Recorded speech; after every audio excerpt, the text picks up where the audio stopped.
activity, with service. And I was going to say, so this man, he was driving us around. So Sheikh Abdullah, when we got back, he just got this new car, and he said, "You're the first people that rode in my car. I'm so happy."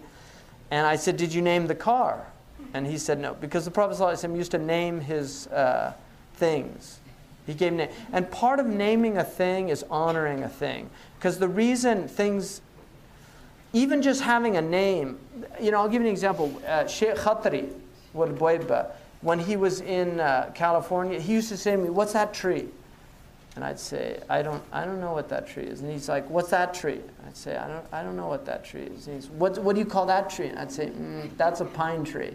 He'd say, like, "What's that tree?" I said, that's an oak tree. And most of the trees I didn't know. And he just said, why don't people know the names of the trees here? And I said, there's a lot of trees, Sheikh Khatri. Like, in Mauritania, there's just not that many trees. And he said, "Alhamdulillah, we know all the bushes and the flowers and why?" And he said, "They're our neighbors." Wallahi, that's what he said. He said, "Nastadillu tahtahum." We seek shade under them. And he said, "You're driving benefit, you should at least know the name, just to honor. Allama Adam al-asma. God taught Adam the name of all things.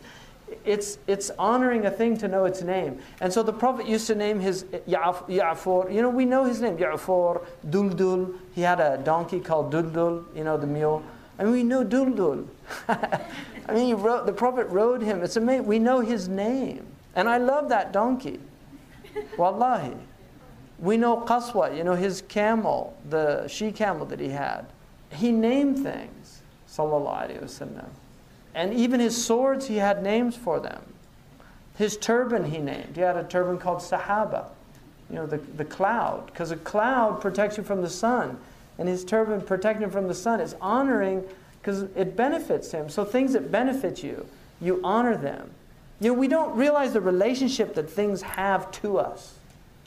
Like the clothes you wear, your glasses. Just what a gift, like for people that have bad eyesight. Just have glasses. So all these things, like Joha.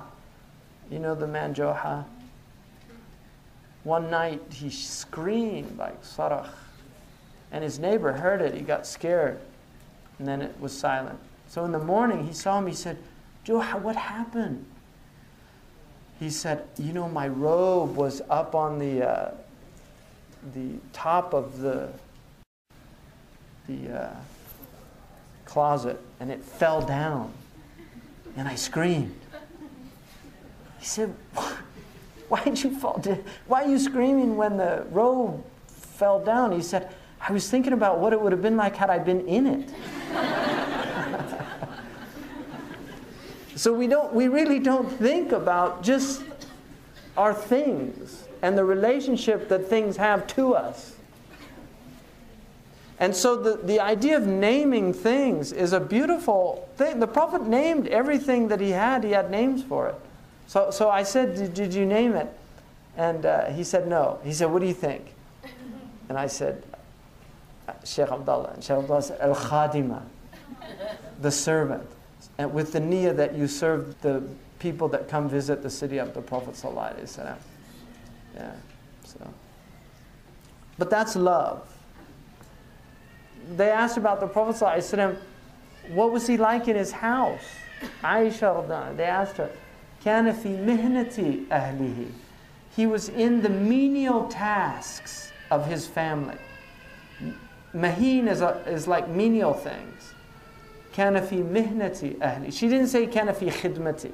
She used a word to indicate he did things like wash the dishes and clean the floor. That's love, mahabba.